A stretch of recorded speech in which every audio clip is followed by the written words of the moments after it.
Hey, welcome back to the channel. So, story time. Last week I'm having coffee with a friend who's new to crypto. He asks me, "What the heck is this Chainlink thing you keep talking about?" And I nearly spit out my coffee. Not because it was a dumb question. Actually, it's the question every crypto beginner should ask. Chainlink isn't some meme coin or a number go up story. It's more like the plumbing behind the scenes of the blockchain world.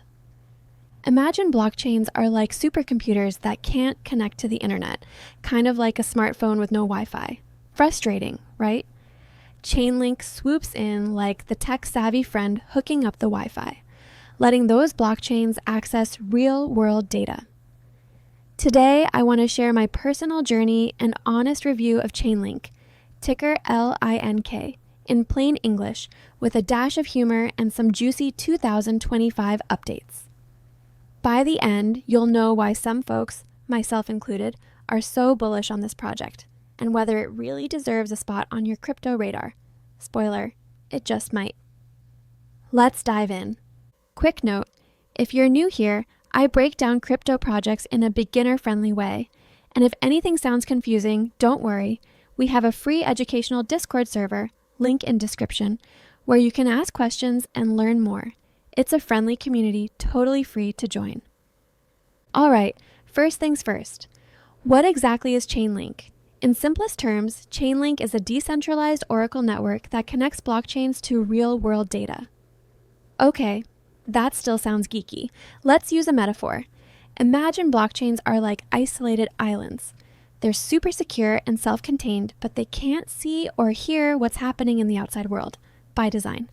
Now, if a smart contract, think of it as a digital agreement on a blockchain, needs to know, say, the current price of gold or the score of last night's game, it's stuck. It has no way to fetch that info on its own. This is called the Oracle problem. An oracle is basically an agent that provides external data to the blockchain. Chainlink solves this by acting as a bridge or a messenger between on-chain smart contracts and off-chain data sources. It's like the blockchain's trusted news reporter, delivering facts from the real world. Need the latest ETH price in a DeFi app? Chainlink's Oracle network can deliver it. Want to trigger a smart contract payout when it rains? Hello? Weather insurance? Chainlink can bring in the weather data. In essence, Chainlink enables smart contracts to securely access any external data source or API, which massively expands what crypto applications can do. Now, what makes Chainlink decentralized? Instead of trusting a single source of truth, which could lie or fail, Chainlink pulls data from many independent sources, over 900 oracles as of recently, and cross-checks them for accuracy. It's like getting 10 quotes for a car's price and throwing out the outliers. You get a reliable average. These independent node operators retrieve data, cryptographically sign it, and use a reputation system to keep everything honest. No single point of failure. This is crucial. If an oracle lied or went down, it could wreak havoc. Imagine a faulty price feed causing a DeFi platform to misfire. Chainlink's design greatly reduces that risk by decentralizing the data sourcing. And here's a fun fact I discovered. Chainlink is absolutely everywhere in crypto, quietly working in the background. By 2025, over 14 different blockchains, Ethereum, Avalanche, Polygon, BNB Chain, you name it, were plugged into Chainlink's network, with over 1,600 projects using Chainlink tech. Crazy, right? This thing is like the USB cable of blockchains, universally compatible. In fact, Chainlink now secures around $89 billion in value across 1,500 plus projects, from DeFi protocols to gaming to insurance. It's the quiet achiever that most everyday crypto users don't even realize they're relying on. Every superhero has an origin story, and for Chainlink, it starts with a smart guy named Sergey Nazarov and his co-founder Steve Ellis. Sergey is somewhat of a legend in this niche, the kind of person people on crypto Twitter jokingly call the Oracle King, or even make memes that he's secretly Satoshi because he bought the smartcontract.com domain before Bitcoin's white paper came out. Chainlink was launched in 2017 by Sergey and Steve after they realized that without reliable oracles, blockchains are like supercars with no fuel. They published the Chainlink white paper in 2017, did an ICO, raised about $32 million, and went live with Chainlink's mainnet in 2019. Sergey's vision was pretty bold. He wanted Chainlink to be the standard decentralized Oracle network, and honestly, they've achieved a lot of that vision. Fun side note, Sergey is so passionate about decentralization that he famously claimed only 3 crypto networks are truly meaningfully decentralized: Bitcoin, Ethereum, and you guessed it, Chainlink. In other words, he believes Chainlink has no central point of control, which reduces censorship or manipulation risks. That's a big statement, but it shows how critical he thinks Chainlink's role is. It's up there with BTC and ETH in his mind, acting as core infrastructure for the crypto ecosystem. The Chainlink team also brought on some heavy hitters. Ever heard of Ari Jules? He's a respected computer science professor from Cornell who literally coined the term proof of work back in the day. Ari co-authored the Chainlink 2.0 white paper and joined the project, which added a lot of academic firepower. So it's not a one-man show. Chainlink is backed by a serious team and community of developers. Let's circle back to why Chainlink matters so much, especially for beginners wondering about investment value. Picture the entire crypto world as a video game. Without Chainlink, that game has a huge handicap. The characters, smart contracts, would be blind to anything happening outside the game world. No knowledge of real-world events, prices, or data. That means no DeFi loans using real market prices, no insurance paying out on real weather events, no dynamic NFTs updating with sports scores, none of that. Chainlink is important because it solved this oracle problem in a reliable, decentralized way, which in turn unlocked tons of use cases and growth in crypto. For example, decentralized finance, DeFi, basically runs on Chainlink price feeds.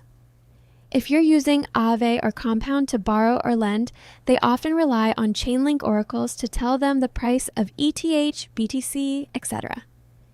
If those feeds were wrong or manipulable, the whole system could collapse. Chainlink's importance is underscored by real-world usage. The Associated Press, AP, yes, the 170-year-old news agency used Chainlink oracles to publish tamper-proof election results and sports scores in 2021. That's huge. It proved that even outside of crypto-native apps, Chainlink can provide trustworthy data feeds. AP basically said, "We'll deliver signed data via Chainlink so anyone can verify it's legit." Since then, Chainlink's been bridging traditional and crypto worlds more and more. Fast forward to 2025, and Chainlink isn't just feeding DeFi apps, it's creeping into mainstream finance. Here are a few very recent developments that show why Chainlink is a big deal. The SWIFT partnership. If you don't know SWIFT, it's the system banks use to move money globally. 11,000 plus banks. In November 2025, SWIFT officially launched an integration with Chainlink's CCIP, Cross-Chain Interoperability Protocol, to connect those banks to blockchain networks. In plain speak, Chainlink became the bridge for banks to play in the crypto sandbox. This pilot turned production means banks can settle tokenized assets and interact with smart contracts via CCIP, all through the existing SWIFT system. That's bananas. It signals that Chainlink's tech might underlie the next generation of finance, powering things like digital bonds, stablecoins, and cross-border payments in a secure, compliant way. Government data on-chain. Just this month, December 2025, Chainlink partnered with the U.S. Department of Commerce to publish official economic data. Think GEP numbers, inflation stats, onto blockchains like Ethereum and even Bitcoin. Why is this exciting? Because it legitimizes Chainlink as a go-to source for reliable, regulated data. If you're into those real-world assets or institutional DeFi trends, you know that having trusted government data feeds is a big step toward more advanced financial products on-chain. Chainlink basically became Uncle Sam's Oracle network. Not too shabby. Wall Street is noticing. Grayscale, the big crypto asset manager, just launched a Chainlink Trust ETF, ticker $GLNK on NYSE Arca. This is the first U.S. exchange-traded product giving direct exposure to LINK, Chainlink's token. Why does that matter? Well, now regular investors, say someone with a retirement account or a Robinhood user, can get exposure to Chainlink without touching a crypto exchange. It brings Chainlink into mainstream portfolios and signals rising institutional interest. It's no longer just Bitcoin and Ether getting the spotlight. Chainlink is being recognized as core blockchain infrastructure, worthy of an ETF alongside the big guys. When that ETF launched, literally on December 8th, 2025, demand was strong and Link's price even got a nice bump from all the buzz. I see this as a vote of confidence. The suits on Wall Street see value in Chainlink's tech and want in. Bridging blockchains. Chainlink's CCIP that I mentioned, the cross-chain protocol, has been going live on more networks. In December, Coinbase's Layer 2 network base used Chainlink to roll out a bridge to Solana. It basically lets people move assets between Base and Solana safely, using Chainlink under the hood. The fact that major players like Coinbase and entire ecosystems like Solana are leveraging Chainlink for interoperability shows how essential it's becoming for connecting different crypto ecosystems. Blockchains can be like rival kingdoms that normally don't talk. Chainlink is Switzerland, the neutral party helping them communicate. By late 2025, Chainlink's CCIP had expanded to 24 chains, including Solana and even the Tion network, enabling cross-chain applications like Aave's multi-chain version to settle transactions across networks. That's a fancy way of saying Chainlink might be the glue that holds the multi-chain world together. All these developments, from big banks and governments to new cross-chain tech to an ETF, highlight why Chainlink is important. It's not just a random crypto project. It's becoming core infrastructure for both decentralized and traditional finance. As an investor, that narrative appeals to me. Owning Link isn't just betting on a coin, it's betting on the backbone of the future financial system. Okay, that sounded grandiose, but you get the idea. To recap in a beginner-friendly way, the fundamental problem Chainlink tackles is, how can we trust external data inside a blockchain? If a smart contract is going to be smart, it needs inputs from the outside world. But if it just naively trusts one source, that source could cheat or be wrong, wrecking the contract's outcome. This is known as the Oracle problem, and it was a huge pain point. Early blockchains were like, we can't directly call a web API to get data because that introduces a trust issue. Chainlink's solution was to build a decentralized network of oracles. Many data sources, many nodes, cryptographic proofs, and economic incentives, more on that in a sec, to ensure the data is reliable. By solving this, Chainlink unlocked DeFi and beyond. Suddenly, you could have stablecoins reliably pegged to USD by using Chainlink price feeds, derivatives that settle based on real market indices, insurance paying out based on weather or flight data. Even lotteries and games using Chainlink's verifiable random number generator. Yes, randomness on-chain is also an Oracle problem. Chainlink provides randomness too. Basically, if your crypto project needs any info that isn't already on the blockchain, Chainlink is probably the go-to solution. Competitors exist, more on Band Protocol and Pyth in a bit, but Chainlink has solved the Oracle problem in a way that's broad, highly secure, and battle-tested. It's like how Google became the default search engine. Chainlink became the default Oracle network by solving a problem everyone had in a way that just works. One more angle. Chainlink not only brings data in, but with new features like CCIP, it helps send commands or value out across chains. So it's solving a general interoperability problem too. How do blockchains talk to each other and to off-chain systems? Chainlink is building the rails for that conversation. This problem, lack of connectivity, is being solved piece by Chainlink's expanding services. Data oracles, random numbers, cross-chain messaging, etc. It's increasingly the toolbox developers reach for when they have a connectivity problem. Okay, time to pop open the hood, but not too much. We're keeping this beginner-friendly. Here's a quick step-by-step of how Chainlink works in practice, using a price feed as an example. Requesting data. A smart contract on blockchain, say on Ethereum, emits a request. I need the current price of Bitcoin in USD. This request is picked up by the Chainlink network. Assigning oracles. Chainlink's network assigns this job to a bunch of independent oracle nodes, let's say 10 different nodes. These are run by node operators all over the world, some by companies, some by community operators. No single oracle is trusted alone. They'll work together. Retrieving data. Each oracle node goes and fetches the BTC/USD price from an external source, but not all the same source. One might query Coinbase's API, another gets data from CoinGecko, another from Binance, etc. They each gather what they think is the true price. Aggregation and verification. The Chainlink network then takes all those data points and aggregates them, often by taking a median or some weighted average. If one node reports something way off, like a glitch or a lie, it gets ignored, outlier removal. The result is a single verified price that's much more reliable than any one source, delivering on-chain. That final price is then fed into the smart contract that requested it. Now the contract can, say, execute a trade or trigger a loan liquidation with confidence the price was accurate. All of this happens in a matter of seconds, repeatedly, and the node operators get paid for their work in Link tokens. More on token in a moment. Chainlink also uses crypto economic tricks. Node operators often have to stake LINK tokens as collateral. If they misbehave, provide bad data, or go offline, they can lose their stake. This skin in the game incentivizes honesty and reliability. Staking was introduced in a limited form, V0.1 in 2022, V0.2 in 2023, and is expanding. By 2025, community staking is live and being scaled up to secure the network further.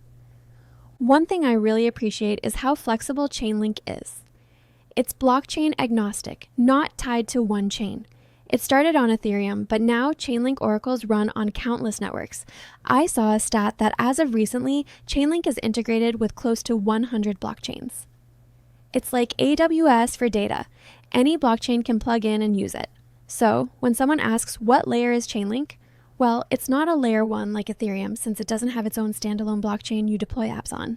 And it's not a typical layer 2 either.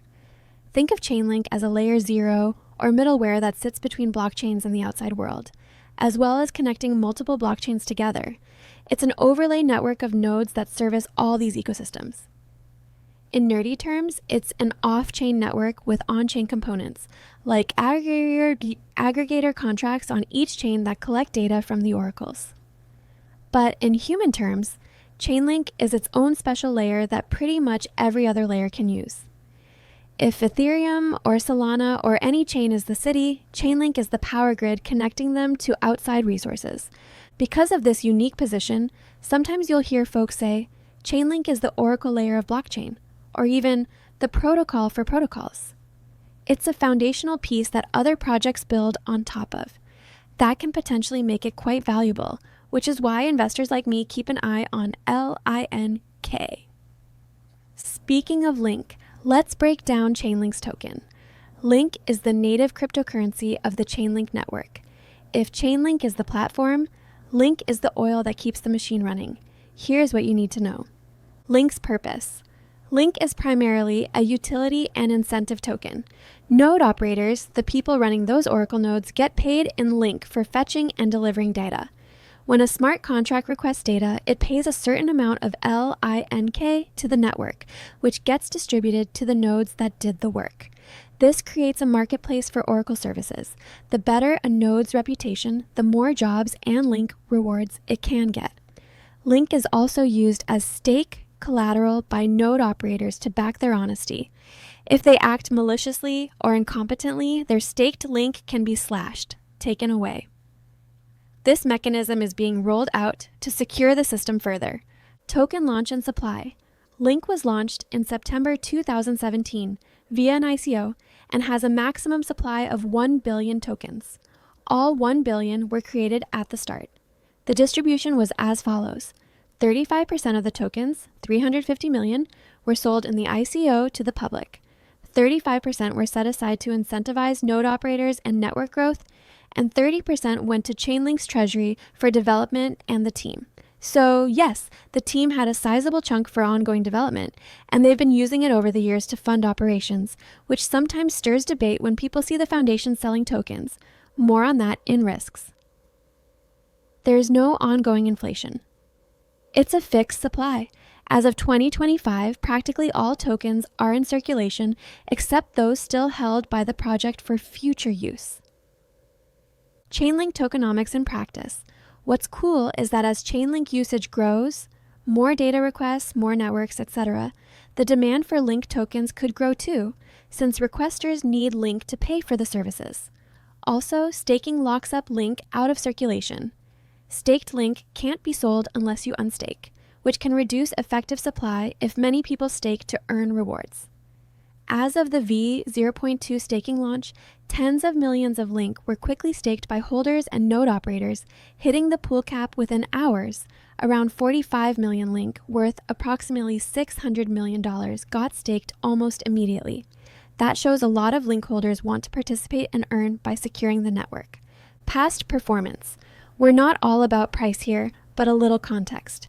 Link had an all-time high of approximately $52.70 in May 2021 during the last bull run. It retraced along with the market. By mid-February 2025, it was around $17. At the moment, December 2025, Link is hovering in the mid-teens, $13 to $15 range. Some recent catalysts, like that ETF launch and Swift news, gave it a boost. I'm not a TA guy, but I've seen analysts eyeing a breakout if it can hold above certain levels. There's chatter about $14 being a key resistance support. Still, it's worth noting that Link has been relatively stable compared to many altcoins, trading in a range for a while, which some think is it consolidating before another potential move. Long term, if Chainlink's adoption keeps growing, many believe Link's value should grow too, but nothing is guaranteed. We'll cover risk soon, I promise. Before we move on to how to buy or store Link, let me slip in something super important. This might shock you, but I'm not a financial advisor and nothing in this video is financial advice. Cryptocurrencies are highly volatile and you could lose all the money you invest. Always do your own research and consult a qualified professional. Your investments are entirely your responsibility, and you should know that nothing is ever guaranteed when it comes to investing. Neither I, this channel, nor YouTube are liable for any losses. This video is for entertainment and educational purposes only. Yep, had to say it. If you're sipping coffee, I hope you didn't spit it out like I almost did earlier. Seriously though, always DYOR. In fact, our free Discord I mentioned is a great place to start. Lots of educational resources there and people who can help you learn. Now, with that out of the way, let's talk practical matters. Buying, storing, and even participating in Chainlink. So you've decided you might want some Link. How do you get it? The good news is, Link is widely available on major exchanges. It's a top 20-ish crypto by market cap, so pretty much every big platform lists it. You can buy Link on exchanges like Coinbase, Binance, Kraken, KuCoin, Gemini, etc., or even via certain fintech apps that offer crypto. The steps are straightforward for beginners. Choose an exchange. Use a reputable exchange that operates in your country. For US folks, Coinbase or Kraken are beginner-friendly. Internationally, Binance is popular, where available. Even DEXs, decentralized exchanges like Uniswap have Link if you prefer self-custody right away. Sign up and KYC. If you're using a centralized exchange, you'll have to create an account and likely complete KYC, identity verification. Pro tip, I've personally signed up, KYC'd, and tested as many exchanges as possible, from the big names to some smaller ones, to always be prepared. Why? Different exchanges sometimes have different prices or listings, and I like to stay nimble. On a related note, if you're interested in the exchanges I use, I have a list of them on my website, link in the description. Those are affiliate links, which means if you use them to sign up, it supports the channel at no extra cost to you. Totally optional, but I want to be transparent that they benefit the channel. Fund your account. Deposit fiat like USD, EUR via bank transfer or card, or deposit some other crypto that you can trade for LINK. Buy Link. On the exchange, find the Link trading pair like Link/USD or Link/BTC and place your buy. As a beginner, a simple market order, buy at current price, is fine, or you can set a limit order if you want to aim for a specific price. Transfer to a wallet. Optional, but recommended. If you're planning to hold Link long term, consider moving it off the exchange to a personal wallet for safety. Which brings us to, I can't stress this enough, not your keys, not your coins. If you leave your Link on an exchange, you're trusting that exchange's security and honesty. We've seen exchanges get hacked or even collapse, so for any significant amount of crypto, a personal wallet is the way to go. Link is an ERC20 token, technically ERC667, a superset of ERC20, but behaves the same, on Ethereum, which means it's compatible with a ton of wallets. Here are safe storage options. Hardware wallets. Cold storage. This is the gold standard.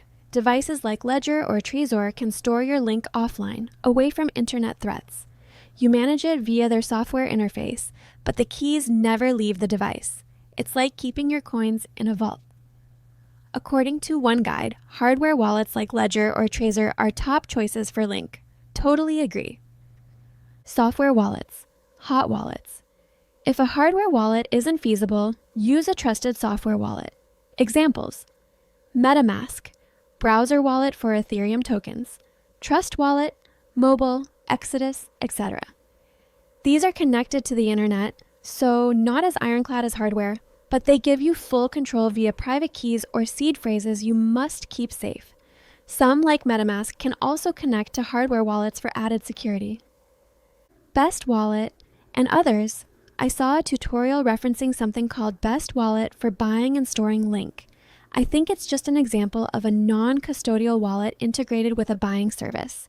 The key takeaway is, ensure whatever wallet you use, you control the recovery phrase / private keys. Never share those with anyone. If someone gets your 12/24 word seed phrase, they can steal your coins. Once your Link is in your own wallet, back up your seed phrase securely. Write it on paper and store safely. Don't just screenshot it. And consider enabling extra security like a password or passphrase if your wallet supports it. If you're planning to stake Link, either now or in future versions, you might need to interact with Chainlink's staking dApp, which typically means you'll use a wallet like MetaMask to lock up your Link in the staking contract. But whether staking or just holding, a non-custodial wallet is the way to go for safety. One more tip. Because Link is on Ethereum, using Ethereum can incur gas fees. If you have a lot of Link and want to move it, be mindful of ETH gas prices. Alternatively, some exchanges support withdrawing Link on other networks, like as a BEP20 on BNB chain or on layer 2s. But I usually prefer keeping it on Ethereum mainnet for maximum compatibility, unless I have a specific reason to use a different chain. Maybe you're not just interested in investing. Perhaps you want to participate in the Chainlink ecosystem. That's awesome, and there are a few ways to do it: community and education. First stop is the Chainlink community itself. Join the official Chainlink Discord, not just mine, and Telegram. Follow their Twitter, X account. Chainlink has a very active community of Link Marines. Yes, that's what Chainlink fans call themselves, Semper Fi. They also have an advocacy program where you can become a Chainlink advocate, host local meetups, create content, etc., with support from Chainlink Labs. If you love the tech, this is a great way to contribute and network. Hackathons are frequent too. For example, the Chainlink Fall Hackathon or others like Chromion Hackathon in 2025, where you can team up with developers to build smart contract projects using Chainlink. Even as a non-coder, you can contribute ideas, testing, etc. Running a Chainlink node. For the technically inclined and those with some capital, you can try becoming a Chainlink node operator. Anyone can run a node since the software is open source, but running a profitable node is a bit like running a small business. You need technical knowledge, server setup, Docker, etc., a reliable server or cloud setup, and some Link to deposit as stake or collateral for jobs and to pay gas fees. Node operators earn Link from the data requests they serve. While it's not necessarily super lucrative for individuals unless you manage to get a lot of jobs, it's a great way to directly support the network. Plus, if you believe in decentralization, more independent nodes equals stronger network. Chainlink docs have guides on how to set up a node, and there are community node operators who share tips on places like Reddit and Discord. Just know it's a commitment. You have to maintain it, keep software updated. Chainlink releases node updates like V 2.29.0 with improvements, and compete in a network of professional operators. Developer involvement. If you're a developer or want to become one, Chainlink is a fantastic skill to learn. Smart contracts that integrate Chainlink oracles are in high demand. You could build your own project that uses Chainlink, maybe the next big DeFi app or a cool NFT game that uses Chainlink via random numbers. There are hackathon grants and even a Chainlink grant program to fund development of tools in the ecosystem. And since Chainlink now covers so many services, data feeds, VRF, keepers for automation, CCIP for cross-chain, there's a lot to tinker with. Staking and governance.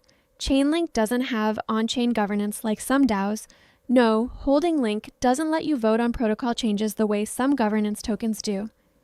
However, community input is still valued via improvement proposals and social channels. By staking Link, you are participating in the network's security and potentially governance in the future. Stakers in version 0.2 have some roles like alerting if feeds are not updated, essentially a watchdog role, and will likely have more responsibilities as the system evolves. So, staking is a form of involvement, plus you earn rewards for it. Currently, something like 5% annualized in V 0.2, though that can fluctuate.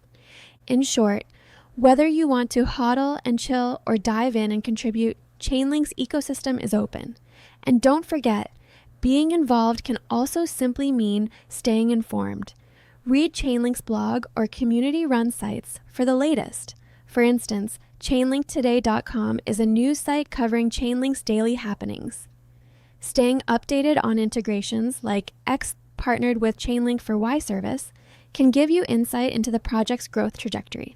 By being here watching this video, you're already taking a step in involvement, educating yourself. Now, a good review wouldn't be complete without looking at the competition. Chainlink may be the market leader in oracles, but it's not the only player. Two oft-mentioned rivals are Band Protocol and Pyth Network, and there's also API, 3, Redstone, etc. But let's stick to Band and Pyth since the question calls them out. Band Protocol. Band. Band is a decentralized oracle project that originated from the Cosmos ecosystem. Instead of being an Ethereum-based network of nodes like Chainlink, Band actually launched its own blockchain using Cosmos SDK to handle oracle data. Band's approach uses a delegated proof-of-stake model. Band token holders delegate to validators who then fetch and aggregate data. Band emphasizes cross-chain compatibility too. It can serve data to many blockchains via standard APIs and its Cosmos IBC compatibility. Band was seen as a big up-and-comer in 2020 to 2021 and still is around, serving a number of projects, 36 plus integrations by one count. It boasts faster and cheaper Oracle updates since its own chain is optimized for that. Cosmos Tendermint consensus can be quicker for certain things than Ethereum mainnet. Was, at least pre-Chainlink, Layer 2 solutions. Band stands out for customizable Oracle scripts and cross-chain data sharing. However, Band has a smaller network effect compared to Chainlink. Fewer projects use it, and some say that affects its data diversity and robustness. It's also less known. As a result, network effects and adoption have been an uphill battle. Even Band's team would likely admit Chainlink has the lion's share of the market. From an investor view, Band token hasn't performed like Link historically, partly reflecting that smaller adoption.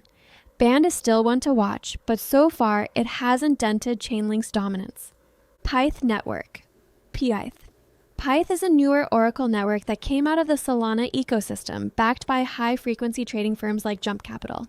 Pyth's design is different from Chainlink's. It focuses on first-party data from institutional sources. Basically, Pyth gets price data directly from exchanges and trading firms, the actual data providers, rather than aggregating from aggregators. Think of it like this. Chainlink is like a newsstand that collects all the newspapers and gives you a summary, whereas Pyth is like having the reporters themselves input their stories directly into the network. This can give extremely fast and accurate data for things like stock prices, crypto prices, etc. Indeed, Pyth is built for high-frequency, low-latency updates. It can update prices every 400 milliseconds. In some cases, which is way faster than typical Chainlink feeds, which might be every minute or every few seconds for fast pairs. However, Pyth's model is somewhat more walled garden. You have to trust those first-party publishers and a specialized network. It has a governance DAO of those publishers. They publish data on-chain when requested. Pyth uses a pull model, only update when someone needs it to save bandwidth. It's great for trading applications on Solana and a few other chains. Pyth has expanded beyond Solana via something called Wormhole to other ecosystems. If I were building a high-speed DeFi exchange or a derivatives platform where every millisecond counts, I might choose Pyth for its speed. But for general purpose needs, Chainlink's broad coverage and established reliability make it the default choice. Some projects even use both. Chainlink for broad coverage and security, plus Pyth for specific high-speed needs. In summary, Band versus Chainlink versus Pyth. Chainlink. Jack of all trades, master of many. Most widely integrated oracle, very general purpose, huge variety of data feeds and services, battle-tested security. Slower updates than Pyth may be more costly due to using Ethereum, but extremely robust and blockchain agnostic. Works on Ethereum, Avalanche, Polygon, Arbitrum, BSC, and even non-EVM chains via CCIP. Its decentralization is strong in terms of many independent nodes, though critics point out some aspects like off-chain aggregation and a multi-sig that can pause feeds, which Chainlink uses as a safety measure, meaning it's not fully trustless in an academic sense. Chainlink is working towards more decentralization via staking and a reputation system. Pyth, the speedy specialist, focused on first-party institutional data, extremely fast pull-based updates, great for financial market data, especially on Solana, and now other chains. Governance by a DAO of data providers. Less general, you won't use Pyth for weather data or random numbers, for example. It's mainly price feeds. Also, Pyth's data currently often gets delivered to other chains via an intermediary like Wormhole, which has its own trust assumptions. But Pyth is gaining traction, especially after the 2023 Solana resurgence. Some big protocols use Pyth for certain feeds. Band, the alternative multi-chain oracle, built its own chain to be efficient. Cross-chain flexibility is a pro, but adoption is limited and it doesn't have the same breadth of data or community as Chainlink. Still, it's out there and provides oracle services for some projects, especially in the Cosmos ecosystem, or for those who want an oracle not reliant on Ethereum at all. From an investment perspective, Chainlink's dominance is a double-edged sword. It has more proven value, hence an ETF and institutional interest, but some argue, if it's already the leader, can it still grow massively? I'd argue yes, if crypto as a whole grows, and if new use cases like cross-chain and enterprise integrations pan out, Chainlink could be in even more demand. Competitors like Pyth and Band are much smaller in market cap. They could see bigger percentage moves if they snag a big integration, but they're higher risk as their success is less certain. I personally hold mostly Link out of the three because I see it as the safer bet with still plenty of upside if the oracle layer continues to expand. One interesting note, they aren't necessarily zero-sum.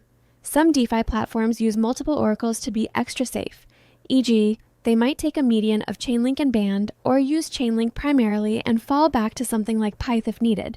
And Chainlink is even collaborating with others in some cases. It's not a bitter rivalry scenario, more like a diverse oracle ecosystem. Time to put on the skeptic hat and also the optimist hat. What are the benefits and risks of investing in LINK? Potential benefits. Bullish factors, dominant network effect. Chainlink is the industry standard oracle.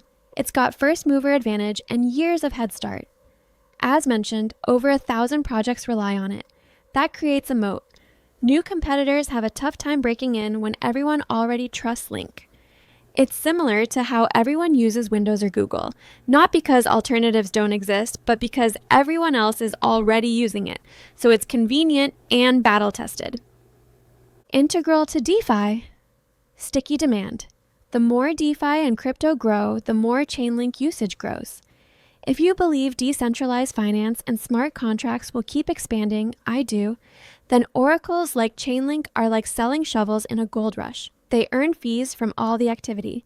In 2025, Chainlink's annualized oracle revenues were estimated in the hundreds of millions, far above any peers.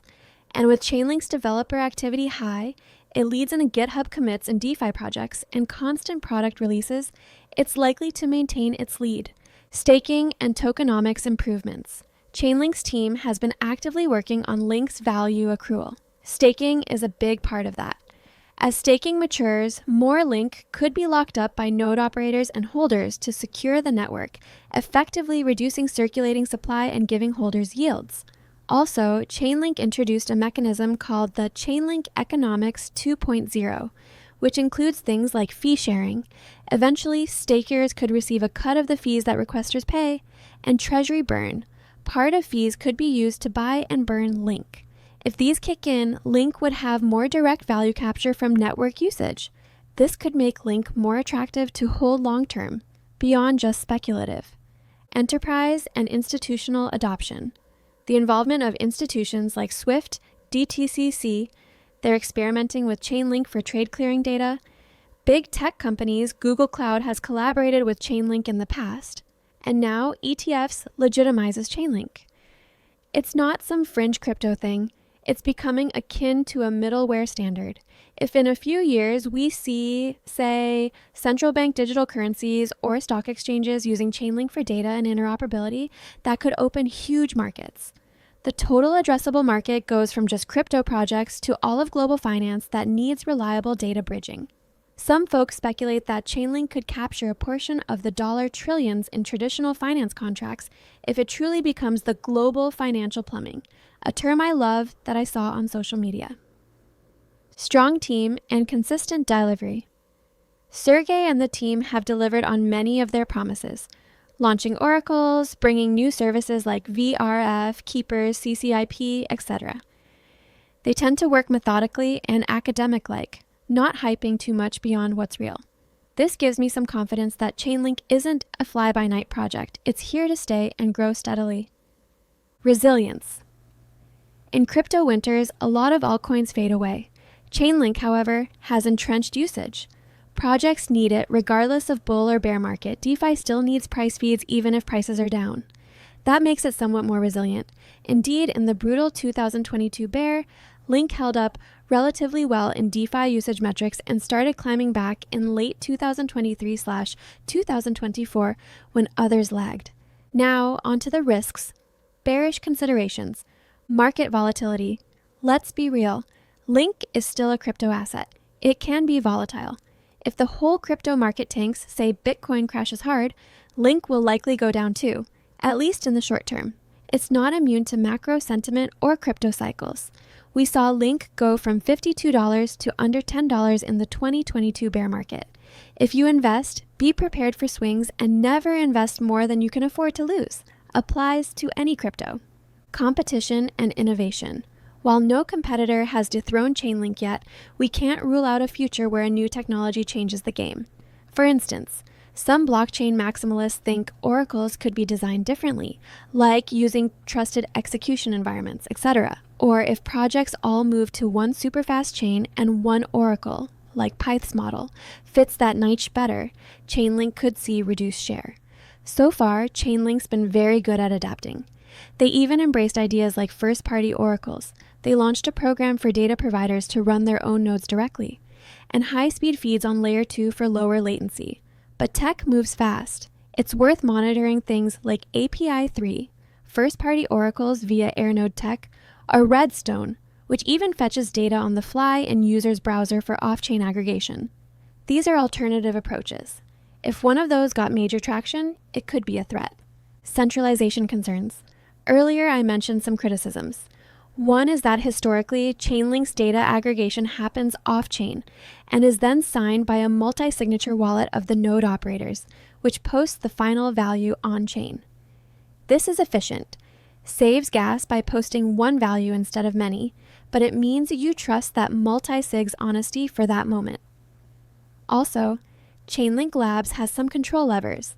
They can pause an Oracle network if something goes wrong, which, to be fair, has protected protocols from hacks on a few occasions. Purists argue this means Chainlink isn't as trustless as it markets itself. The team is moving toward more decentralized governance of oracles, but it's a process. Why is this a risk? If Chainlink were ever compromised or an inside collusion happened, it could break trust and cause projects to seek alternatives. There's no evidence of that happening. In fact, Chainlink's track record is excellent, but it's something to be aware of.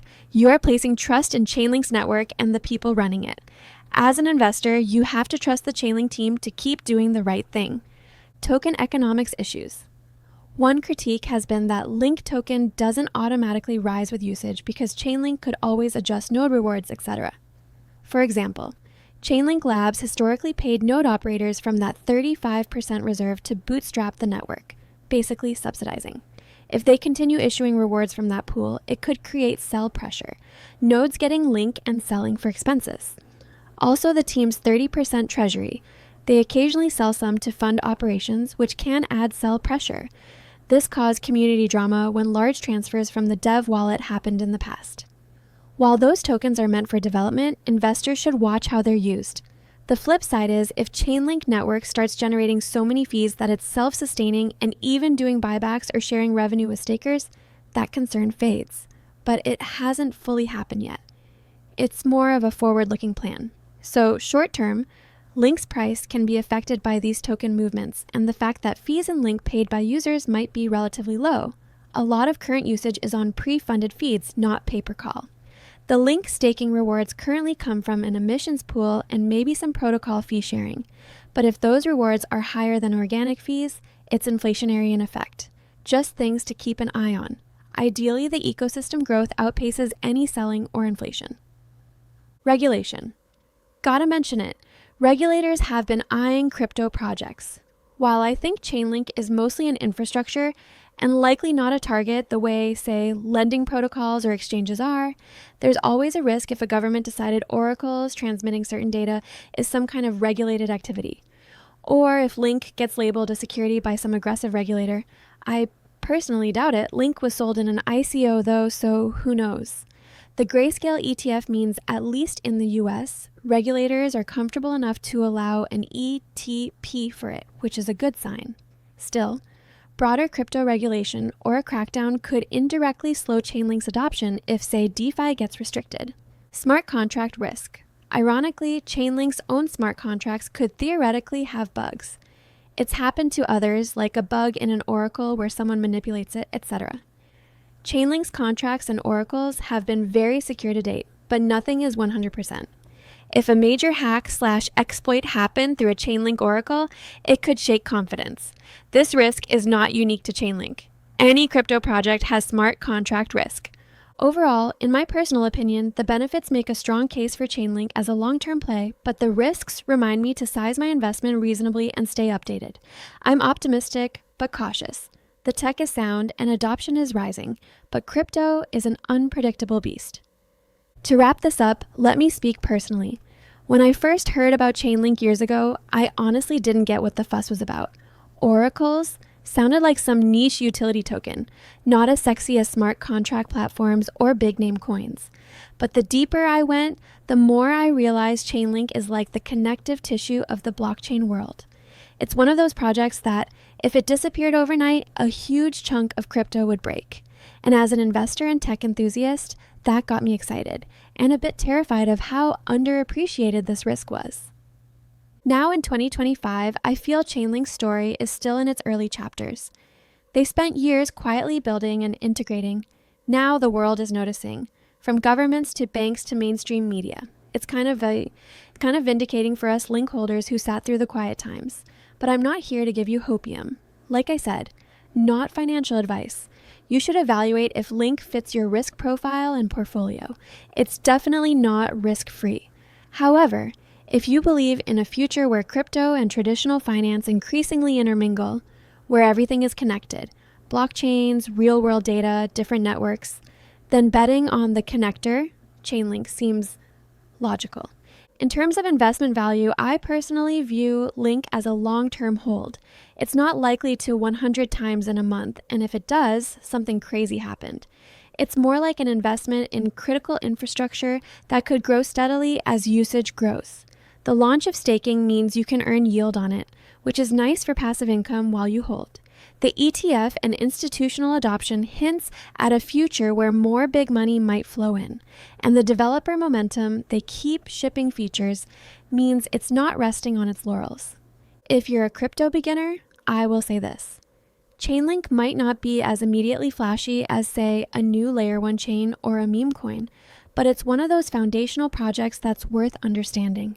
Even if you don't invest, know that when you use a dApp that shows a price or triggers an action from real-world input, Chainlink likely had a hand in it.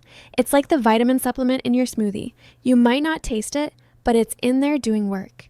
If you found this video helpful and you want to see more personal takes on crypto projects with a dose of humor to keep you sane in this wild market, hit that subscribe button and join our community. I pour a lot of effort into researching and breaking down these topics so you don't have to, and your support means the world to me. Also, consider joining that free educational Discord server, link in the description. I hang out there, and it's a great place to ask questions or share ideas with fellow crypto enthusiasts. We discuss everything from Chainlink's latest updates to general crypto investing strategies, all in a newbie-friendly environment. And lastly, if you're looking to start investing in crypto or want to try out different exchanges, remember I've got a list of ones I've personally vetted on my website, linked below. Those are affiliate links, so if you use them, it helps fund this channel and lets me keep making content like this. Win-win. Just make sure to do what's comfortable for you. All right, that's a wrap for today. If you're still here, you are a champ. This was a long one. Drop a comment letting me know what you think about Chainlink. Is it the unsung hero of crypto? Are you bullish, bearish, or still on the fence? I'd love to hear your perspective. Thank you so much for watching and hanging out with me. Stay curious, stay safe out there, and until next time, keep linking up those chains. Don't forget to smash that like button if you enjoyed this and share it with others who might find it useful. And as always, I'll see you in the next video. Subscribe and take care.